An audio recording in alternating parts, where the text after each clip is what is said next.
It's time for the major news on The Bridge 99 FM.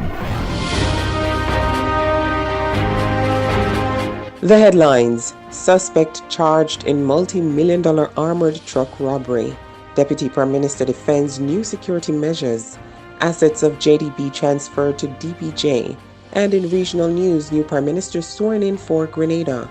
In international news, U.S. President says abortion debate will move from courtroom to ballots. And in sports, Shericka Jackson runs third fastest time in 200-meter history. And Sydney McLaughlin shatters her own 400 meters hurdles world record. And in entertainment, dancehall artist Popcorn featured on the cover of UK's Clash magazine. Bridge Nation, I'm Lafayne Wigan, and now the details. We begin with local news. The police have arrested and charged 37-year-old Emil Richards with the robbery of approximately $22 million from couriers employed to security firm Beryllium in Kingston earlier this month. He is charged with robbery with aggravation, conspiracy to robbery with aggravation, illegal possession of firearm, and receiving stolen property. Reports are that on June 8, the employees of Beryllium were transporting money when their vehicle reportedly developed mechanical problems along Jackson Road in Rollington Town in Kingston. While fixing the vehicle, a motor car stopped beside them. Mr. Richards and another man armed with guns alighted from the vehicle. The courier's employees subsequently ran in different directions, leaving the armored truck and cash behind. The assailants fled the scene with approximately $22 million.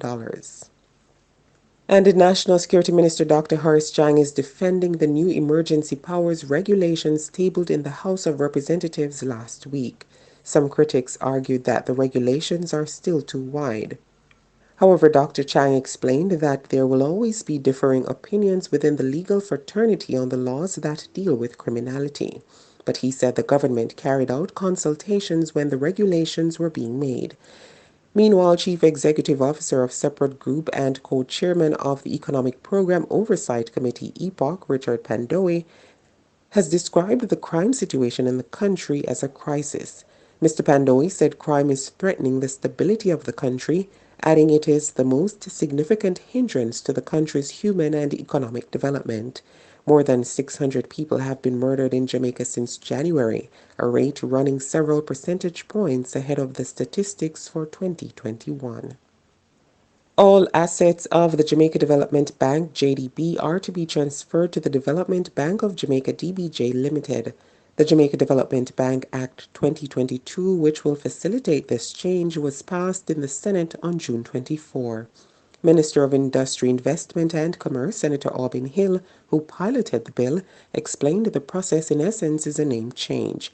He said all goodwill, rights, interests, property contingent and prospective property of every kind, whether tangible or intangible, is being moved into the new entity. The legislation also facilitates the transfer of the liabilities and functions performed by the JDB to the Government of Jamaica. The DBJ was created in April 2000 from the merger of the National Development Bank Limited and the Agricultural Development Credit Bank. And in regional news, attorney Dickon Mitchell was on Friday sworn in as Grenada's 9th Prime Minister. Mr. Mitchell, who is 44 years old, led the opposition National Democratic Congress, NDC, to a 9-6 victory in the June 23rd general election. He took the oath of office before Governor-General Dame Cecile La Grenade in the presence of relatives, including his grandmother and 2 children. Several party members and supporters were also present. He said a collective approach would be needed to effectively respond to the many problems confronting Grenada, Carriacou, and Petite Martinique. He pledged to end nepotism, reform the electoral system, and work to improve the tri-island state. And in international news, U.S. President Joe Biden, in an address to the nation, said the only way Americans can protect abortion rights is to vote for Democrats in November's midterm election. Last week, the Supreme Court overruled the right to abortion in the United States. President Biden adds the election of more senators and representatives will codify a woman's right regarding abortion. Meanwhile, former Vice President Mike Pence, who has long been a leader in the evangelical Christian movement, said his supporters focused on passing abortion bans in state legislatures. Mr. Pence said Americans must not rest or relent until the sanctity of life is restored to the center of American law in every state in the land. It's now time for sports and entertainment news with Vaughn. Hey Bridge Nation, I'm Vaughn Thorpe with your sports and entertainment news 360. Olympic 100 meters bronze medalist Shericka Jackson produced the third fastest time in 200 meters history during the final day of competition at the Jamaica Trials yesterday, June 26. Jackson, who failed to advance to the final of the event at the Tokyo Olympics last year due to a blunder, promised the world that she would produce something special in the final of the women's 200 meters. As a result, the Olympic 4x1 meters gold medal winner stormed to a massive personal best, world leading time, and the third fastest time in history, running 21.55 seconds ahead of double Olympic champion Elaine Thompson-Herah, who ran a personal best of 22.05 seconds for the runner-up spot, and Moscow's 2013 gold medalist Shelly-Ann Fraser-Pryce, who also ran a season's best of 22.14 seconds for third. Meanwhile, Olympic gold medalist Sydney McLaughlin broke her own 400 meters hurdles world record at the U.S. Championships in Eugene, Oregon on Saturday, June 25. The 22-year-old McLaughlin knocked 0.05 of a second off the 51.46 seconds mark she set at the Tokyo Games last year, winning the final in 51.41 seconds.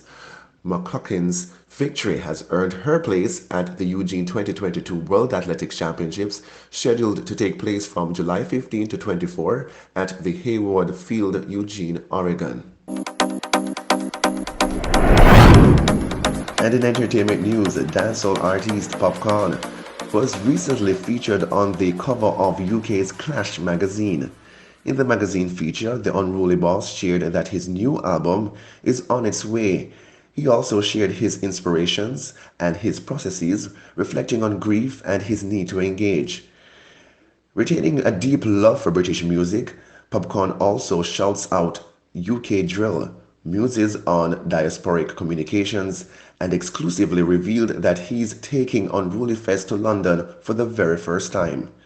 The first staging of Unruly Fest was held in December 2018 at Goodyear Oval in St. Thomas, and saw thousands of fans being treated with show-stopping performances and special guest appearances from Drake and Tory Lanez.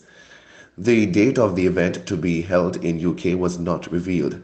However, Popcaan's Unruly Culture Splash, a 4-day festival fusing Jamaican, African, and UK music, is scheduled for September 1 to 5 on the island of Pag, Croatia. And that's it for sports and entertainment news 360. I am Vaughn Thorpe. Back to you, Lefine. Thanks, Vaughn, and that was the Bridge 99 FM and Irie Jam Radio News Package, News 360, the facts you need. Catch us at 5 p.m. for another News 360.